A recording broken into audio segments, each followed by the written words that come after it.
No, nobody's gonna start. What? Nobody's gonna start. What? I give you the countdown. For Nobody's once, I don't fucking pay paying attention. attention. All right, For 3, once, 2, I don't 1, think peace, go. Welcome everyone. You're listening to perhaps watching Hot Sauce Sports. I am your host, Piz Del Ruiz. I am, of course, joined by my co-host, who is also quarantined as well. Storytime. How's it going, buddy? Hey, how are ya? How's it going? Okay, all right. That's a new voice. I'm glad you. It is, and I'm wearing our, I mean, it's not printed yet, but this is the high quality stuff we're going to be getting for our merchandise. I love how it doesn't have our logo. Is that a zipper? Won't be No, affected. it's not a zipper. It's my microphone. What is it? Nothing. It's literally nothing. It looks like it's a zipper. I thought you were wearing a sweater. It's because I have the my microphone, the wire. Yeah. That's his Don't ask charger. Don't ask questions you don't want the answers to. Fuck. Asking those questions, of course, is our lead Graphon, Duke. Graphon. Yep, Let's he is crack the it, boys. Graphon. Let's crack it, boys. Duke, you look like you're ready to tell us like a really nice story about how you ravaged the woman in your old college days from 75 years ago. I won't do that. Wrong time to do it. Yeah, I save feel it for like you're another about to make a confession to Rowan Farrow. I feel like you're about to tell us a really long story about how you invested This on millions my into a nipple. company that didn't work. time. A random thing on my nipple. Hey man, listen. When a prince of Nigeria reaches out to you personally, you Yeah. answer him and you help. Man. Yeah. He's the prince, and the prince of our show, of course, is our producer, the Eagle at Master Control. How's it going, buddy? I would have you murdered on the spot if I was an actual prince. And I know. not a I wouldn't want country. to know. I'd be the first victim.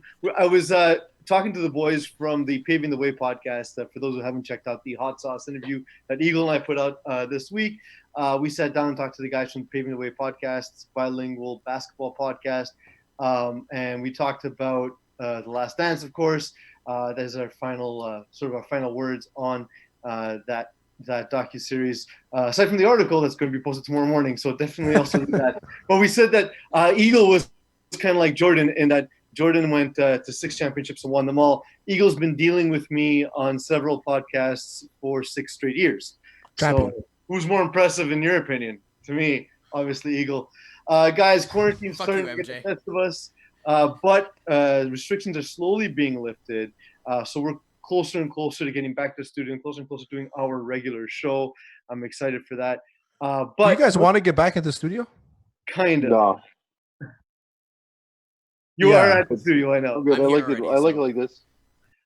In terms of audio quality, in terms of not talking over each other and being able to react to videos and internet stuff, that's fun to do in studio. It's tougher to do it this way. So I'm looking forward to it. Although I do like planting my ass in my house. I got to see if I can convert part of my home into the podcast studio. And Duke can't do his Mr. Rogers pose. That's true. Do you guys think there's going to be more or less traffic when we get back? Like, I mean, just in terms of the It's going to be construction just that never ended. it's going to be just as much, 10% more, because everybody that wasn't on the road is going to be like, oh, I have to be on the road now. Also, So I do- wonder if it's going to be fixed by now. Like, we ever since we started at the podcast, there's always been construction on the road all the way there. Oh, but I passed by that corner, Duke, where we were always stuck in traffic. Yeah. And it is now completely blocked. That intersection is completely. So I don't know what they keep They'll never doing. finish it. They'll never finish it. That one road has been under construction for 2 years. And I just want to get to the Yeah. Dick Ans over there, and I can't. It It's takes so me, hard. so like it's not particularly close, but it takes me less time to walk to the studio than Than when to you drive. drive me because of how awful the construction is. One thing I was thinking about is how awful this situation could be for those in a side piece relationship.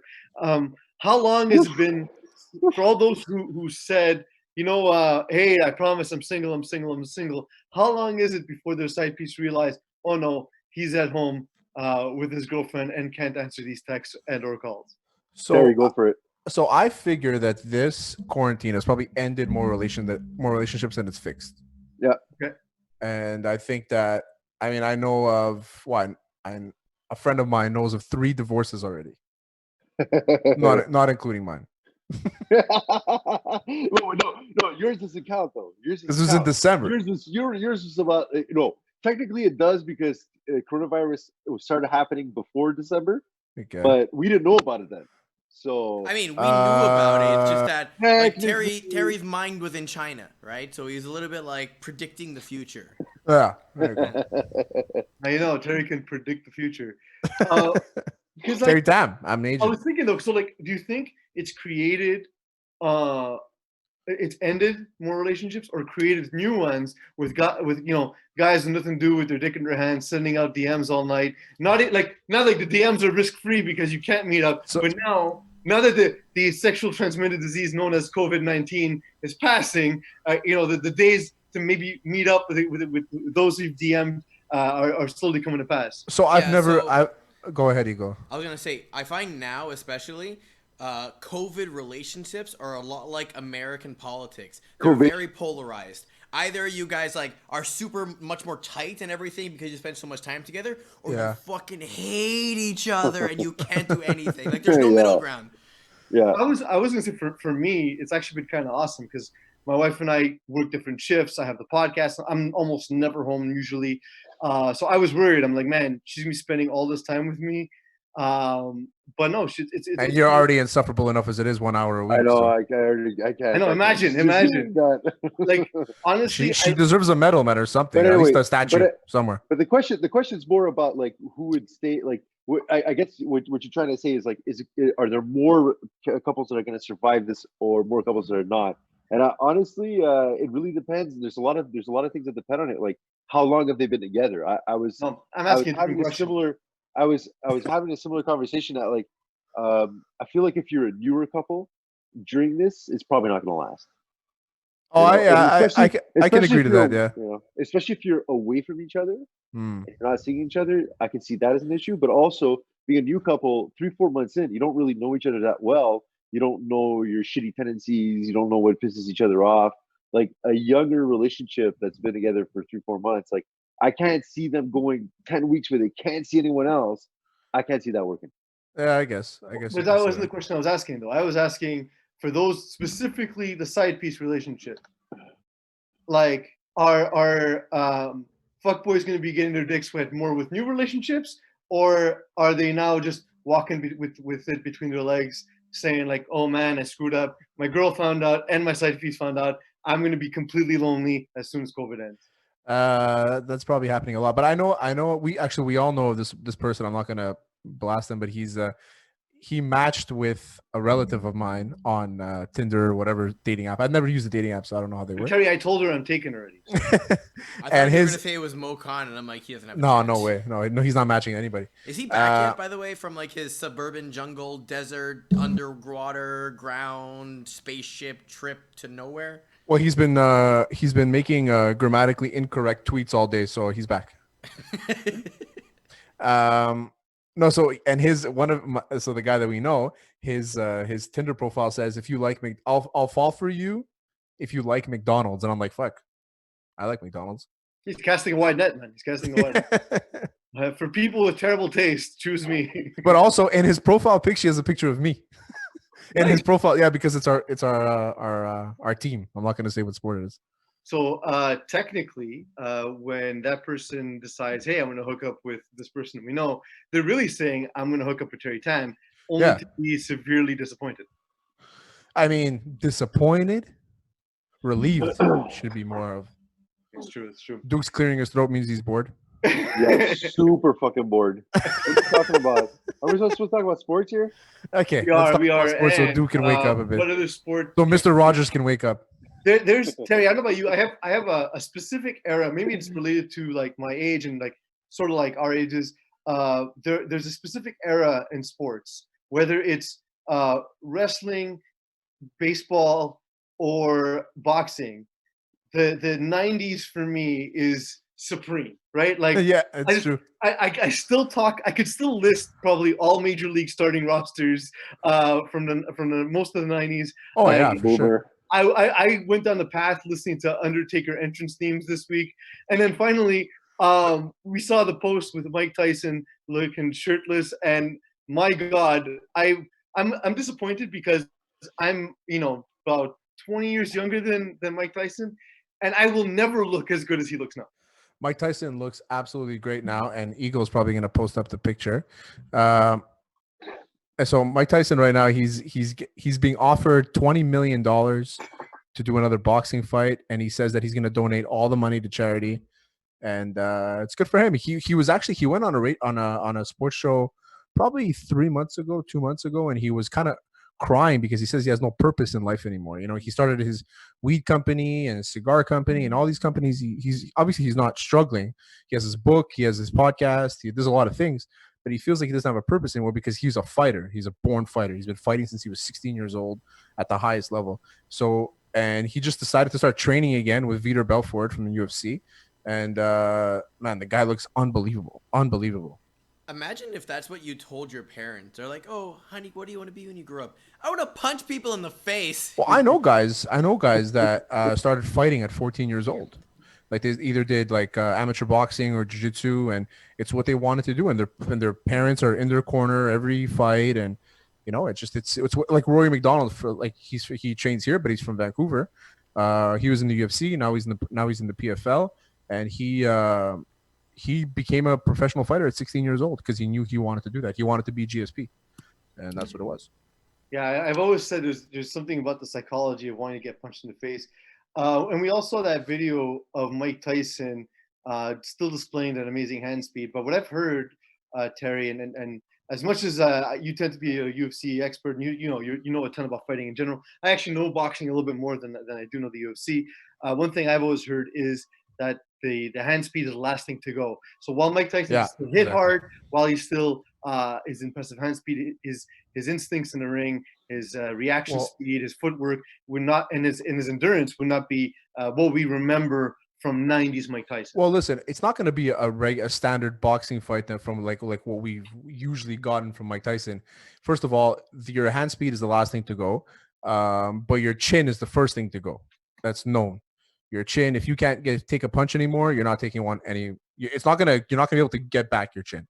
So, it's not going to be the same kind of fight. He's going to fight.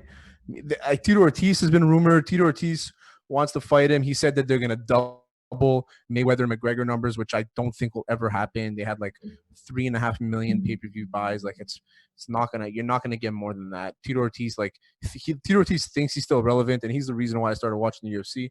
But he's not, you know what I mean? And for him to think that him and Mike Tyson are going to double McGregor and Mayweather, who are still relevant, is crazy to me. So it's not going to be like a regular boxing fight that we're used to watching. It's going to be like a novelty act. I realize a lot of people are going to buy into this, and I also realize too that like Mike Tyson is still probably even at his advanced age still one of the best ever, right?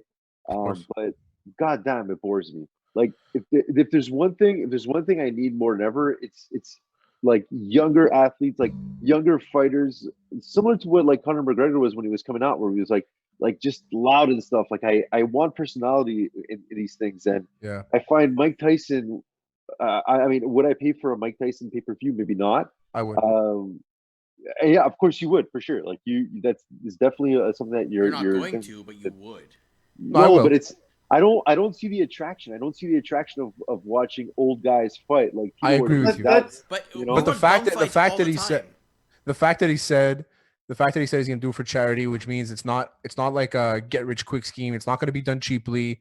It's going to be done properly. And if he wants to do it, I mean, it's not something I wouldn't suggest him to do it. It's obviously depends on who he's fighting. It's extremely fucking dangerous, but if he wants to do it, that's all the power to him. He'll make a couple $1 million off it. And he said he's donating it, so why not let him do it? Listen, I think it's admirable, and look, I'll obviously watch it.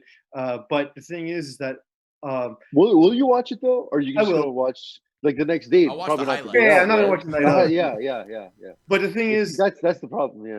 The thing is, with regards to Tyson, is we saw this 10 years ago. We saw Mike Tyson try and come back, and he's a far cry from the 16-year-old who had a gun pulled to his head by trainer Customado. You know what I mean? Like the 5-10 minutes that was completely unheard of. Nobody ever saw someone that unapproachable at that size ever before. This, just tight package of meat, basically. Yeah. Just looked like a disaster last time we saw him fight, and I don't think it'd be any better. I think again, the hand speed always will be impressive till the grave, basically. But I don't think he's much more than that. Like you would need to catch someone almost immediately, and even then, like to your point, I always see if older he's playing someone guys. younger, the chin will be there and his won't. I always see older guys when I train at Otis's. I always see older guys hitting the bag and their hands are still there. It's like, oh fuck, this guy's nasty. But like realistically, he gets in there, the punches are coming to his face a lot faster than he's realizing. Yeah. Can't you just grow like a double chin and therefore like a layer of protection or something? I heard that Holyfield was making a comeback too. When I heard that they would potentially fight, I just thought to myself, like, that's not what I want to see. As much as I understand what you guys are saying, I would want to see Mike Tyson take on like a kid, like not a kid, but like someone that's coming up in the scene. Why? It's such a waste. I don't know. I don't know. Maybe it's like I've watched. Because what if Mike Tyson cracks this guy's face open? He won't though, dude. That'd be great. I would love that. We saw him lose to nobodies at the end of his career. I know, I agree, but like everybody has a puncher's chance. Yeah, but that's the lie. That's the lie that the gamblers. No, it's real. I'm telling you, it's real. It's real. It's not true. You know it's not true. No, I know it's true. Anybody can win in a fight. You think there's a pro fighter under the age of 30 or 35, let's say, that Mike Tyson could beat today? If I'm a betting man, no, but there's a puncher's chance.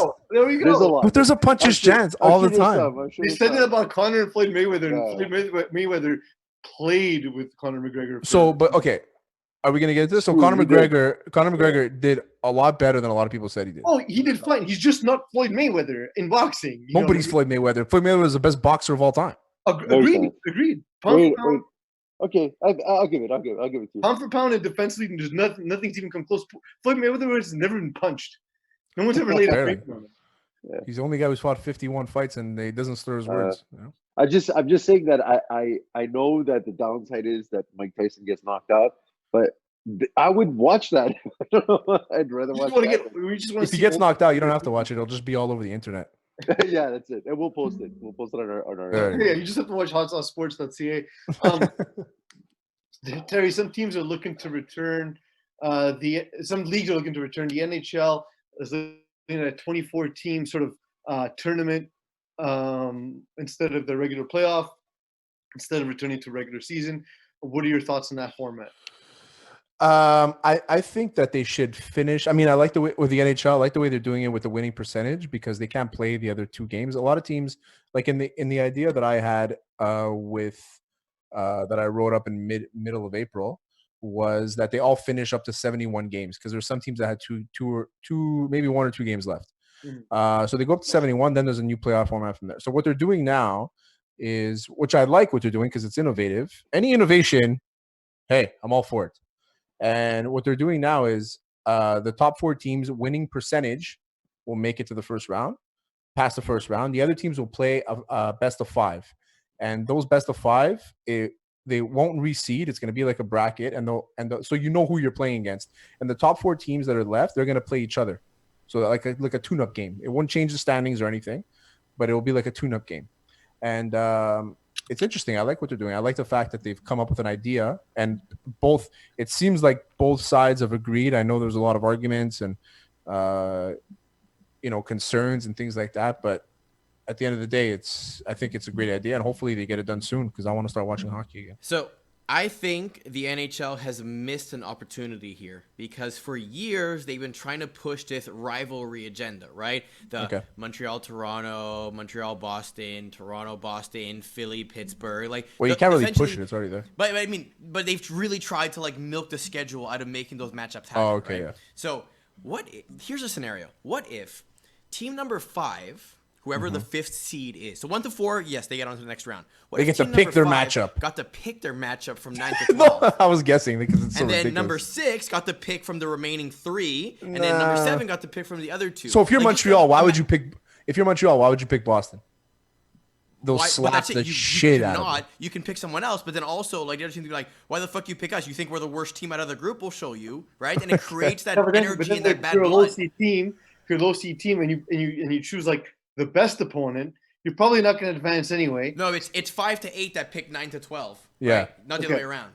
Yeah. Yeah, but so I'm too dumb for if you're this. 8 So like, You don't get a what? pick. You get whoever's left, essentially. Okay. I'm too dumb for this.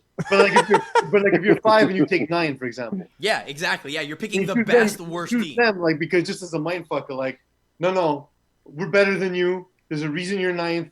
You don't have a chance. I feel like that there could be some gamesmanship in there too. Oh yeah, or it could also be something like we beat you 6-0 throughout the regular season, so we know we're better than you, right? So we're just gonna pick you and destroy it. Eagle, you're probably one of the smartest guys I know. Shut the fuck up. Relax. That was the dumbest suggestion I've ever heard in my life.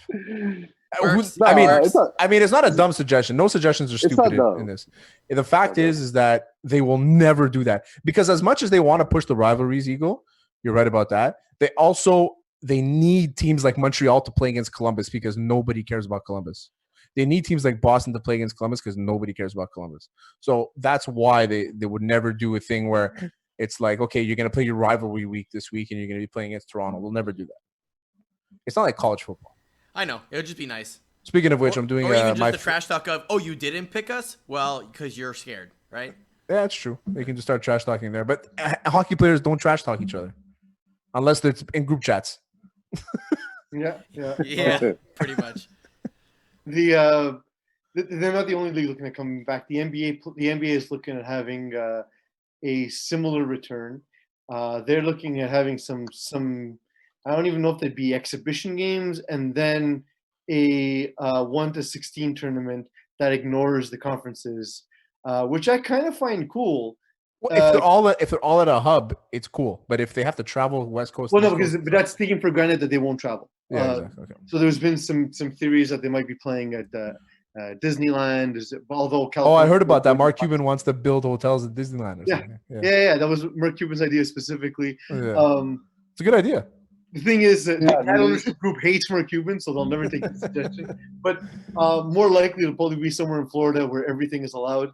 But I think it's kind of cool because like some of these matchups, you get to see Lakers Nets, right? 2 versus 15. I love that one, by the way. Lakers Nets is such a great matchup. Well, it is. Especially like what if Durant comes back because he's had the extra time.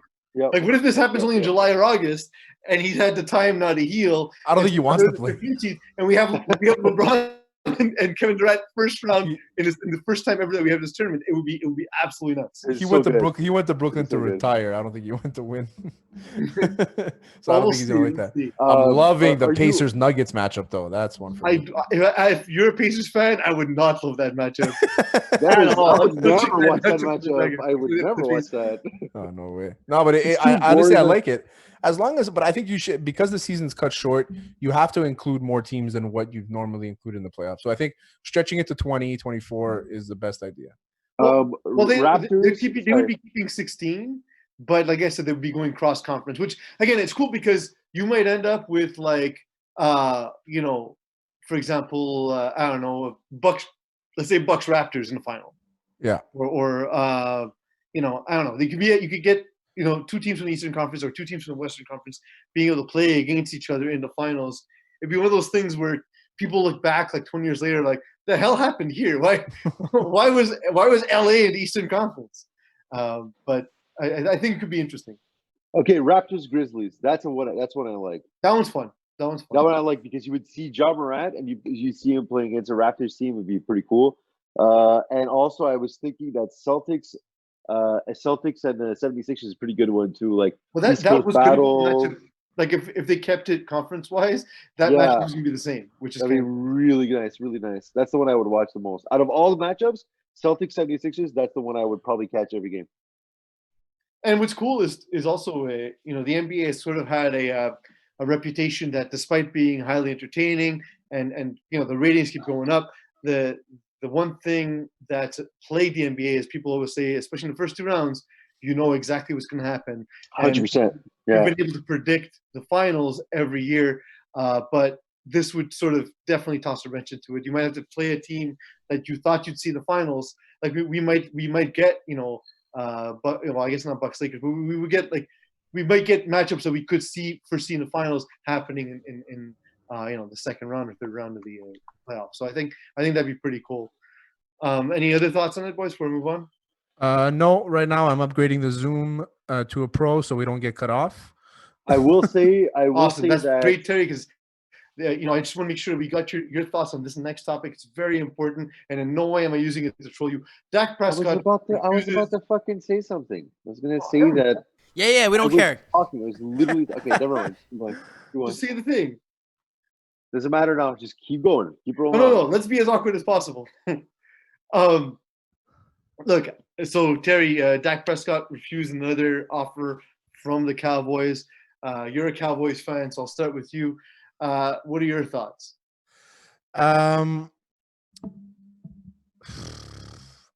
Mixed feelings about it. The reason why is because I think that in 5 years, when his contract is up, he won't be worth $45 million. Mm-hmm. He's asking for it's the most. I think it's 145 over 4 years or something like that, right? 35 million a year. I think that's the most he's going to get, and he wants $45 million on his 5th year. And I don't think that he's going to be worth that much when the market comes. I think he'll have some success, but I don't think he's gonna be. I think the Cowboys will have another quarterback in 5 years.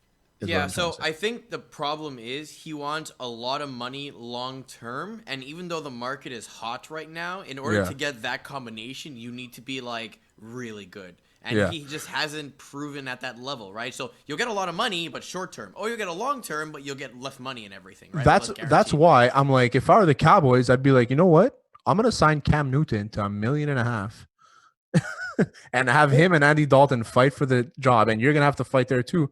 And then see if you want $35 million a year, prove it. And we're gonna tag you. And if you don't want to come here, that means you're not gonna play here. And it sucks because I like Dak. I think he's a great quarterback. He could be a great quarterback.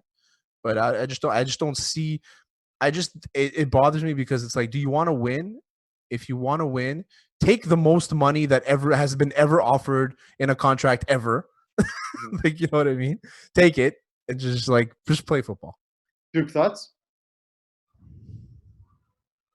Can't hear you. Your mic is off. I actually didn't do it. Okay. I mean, look. Okay, shut up. We don't care. Go, Duke. Oh, what was your thought, Duke? Oh, all right. Oh, there he is. Okay. Duke, what were your thoughts? I don't really have much on this because I'm not a big fan of Andy Dalton in general. I do think that Dak Prescott deserves the highest possible contract. I really do like Dak.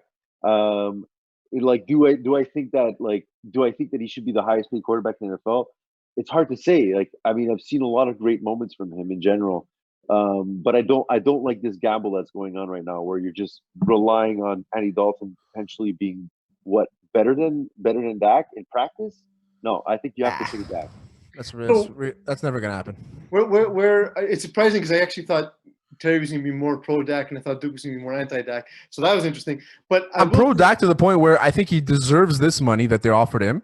Mm-hmm. But I'm like you're being offered the most money ever. But Terry, every quarterback every starting quarterback who's at least not terrible, who signs the next deal is always the next highest paid quarterback. We saw it with Eli Manning. We saw it with who was it? And anyway, Jared Goff, Matt Ryan signs the newest guy. Matt Ryan at one point. Yeah, Joe Flacco.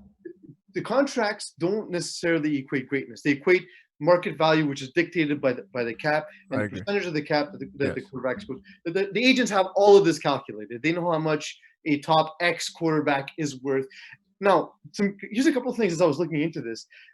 If you look at all the advanced metrics in terms of pace of game and so on and so forth, and the position that the defense creates for the offense and so on and so forth, where do you think the Cowboys ranked last season?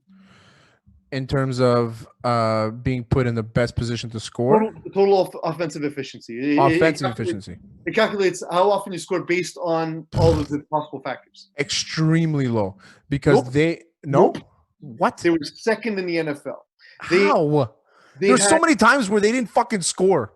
But they often didn't turn the ball over. They were often not put in great positions. That's true. For defense. They had a ton of missed field goals in crucial situations. They according to Vegas, they had lost 4 games or something that were as per the game script they were supposed to win. Yeah, like the Saints game. There's a lot of games they should have won last year. But because of Dak Prescott, They did not only because of him, but he was a big reason why. He was flustered this year. He couldn't figure it out. So that's why they're like, we're not giving you the money because last year you didn't really give us much to work with.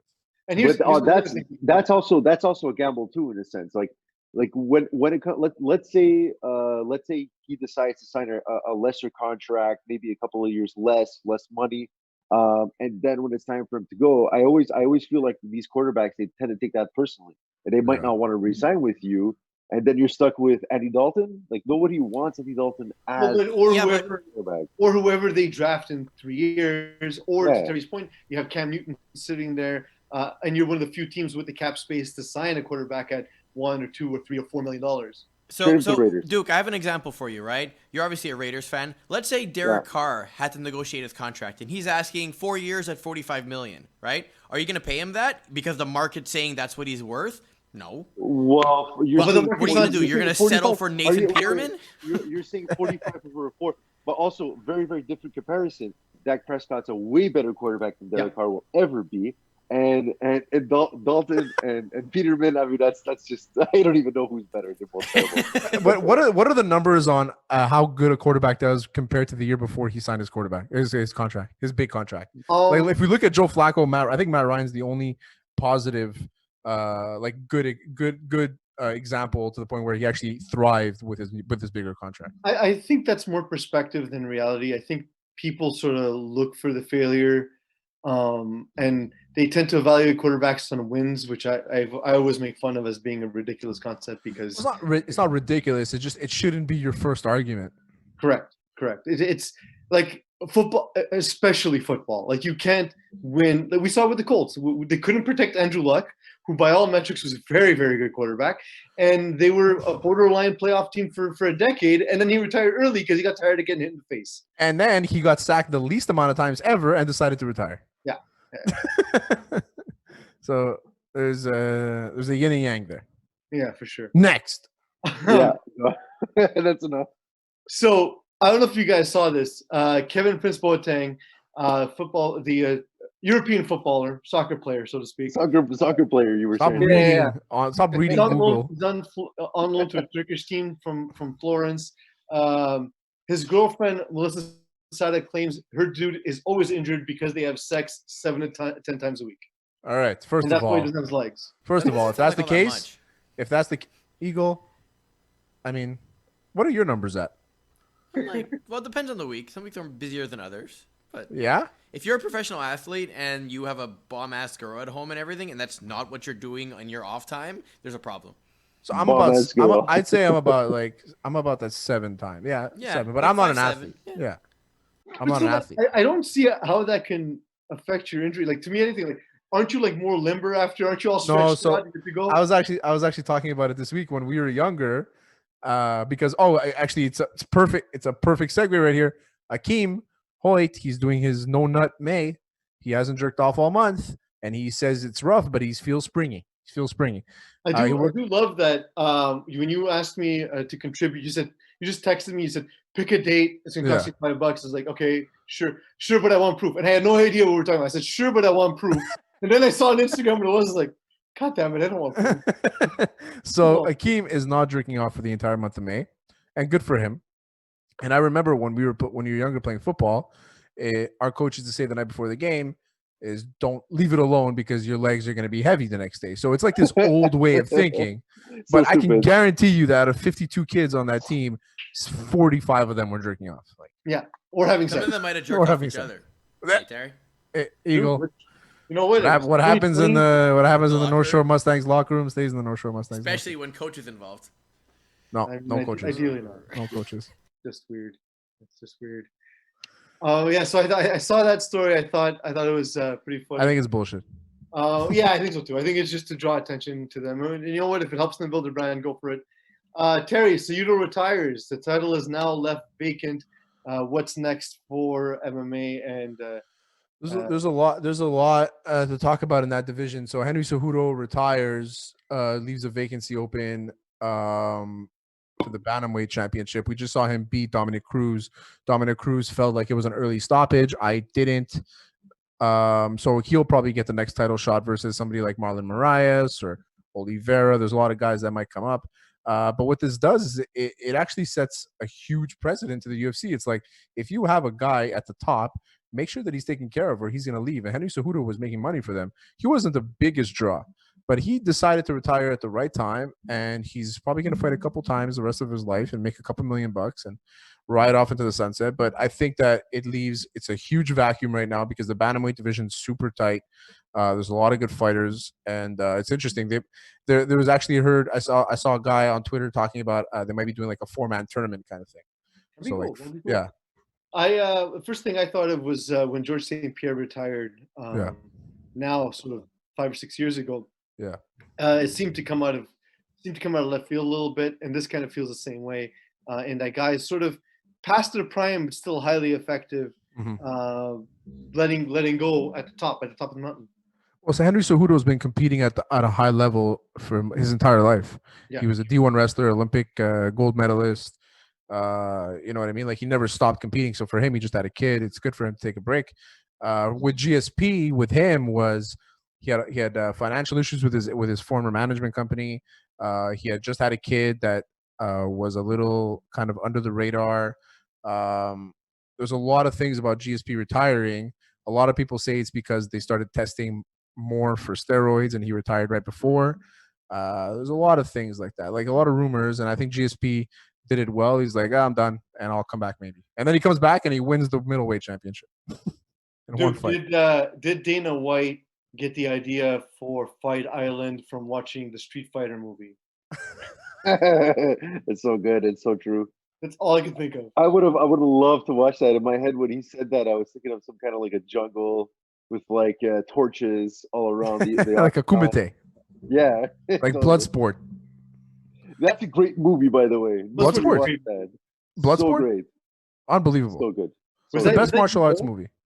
Was that Uwe Boll movie?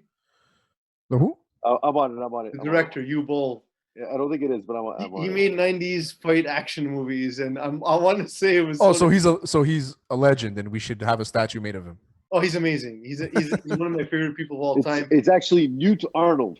Oh, Newt Arnold. My mistake. There was like 3 or 4 guys with roughly the same name, all making the same kind of movies in the 90s. Wow, check this out. The budget was $1.5 million, and they made $65 million. That's incredible. That's amazing. Bloodsport. It's like it's simple. Like you know what you're getting. You're getting sports. You're getting blood. It's a beautiful cocktail. We miss it. Terry, I keep seeing rumors about McGregor making his return to Fight Island. Do you think there's any truth to that, or is that just sort of helping the rumor mill go? So 2 things with that is that if he goes to Fight Island, the UFC has said it before. They said that Dana White said that he doesn't want Conor McGregor to fight unless it's in front of fans because he loses a lot of money that way. Yeah. He can increase the prices on the tickets if Conor McGregor's fight. So that's one reason why they wouldn't waste a fight with him on Fight Island. But we don't know when this pandemic's going to end, and he wants a fight. And we know when Conor McGregor wants something, he's pretty much going to get it. There's already a rumor that he's going to get a title shot for the welterweight championship. Like, why the fuck would he get a? He's fought twice. He's fought twice at that weight class, and he's lost one of them. And the only other time is he almost beat the guy that he lost to.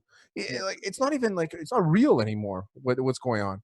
And there's so many guys that deserve a title shot over Conor McGregor at welterweight, and he's getting this fucking shot. If you're the commissioner of UFC, what's most deserving is what most puts money in your pocket. There's not a greater draw right now than sort of like the legend of Conor McGregor. But every time he loses, he's less valuable, right? Of course, but exactly that's another thing. But also right now, you're at a point where anything you put on, people are going to watch because there's nothing else to watch.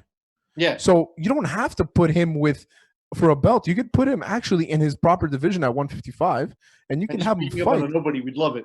Not a nobody, another guy that's looking to get a title shot. I mean, the 150, the lightweight division, just because he's not getting the fight with Khabib, he's being a baby and he doesn't want to fight anybody else because he's scared.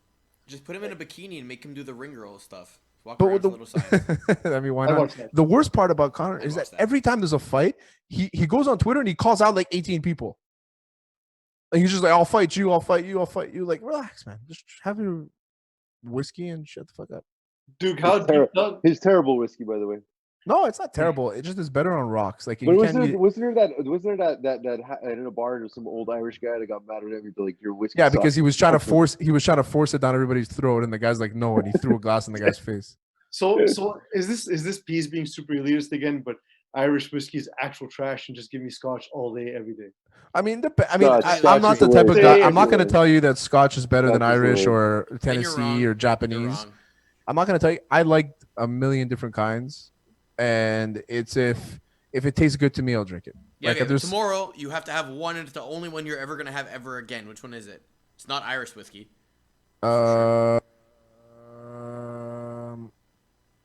That's a good one. I actually made a list. It's probably, I want to say, Macallan 18 for me.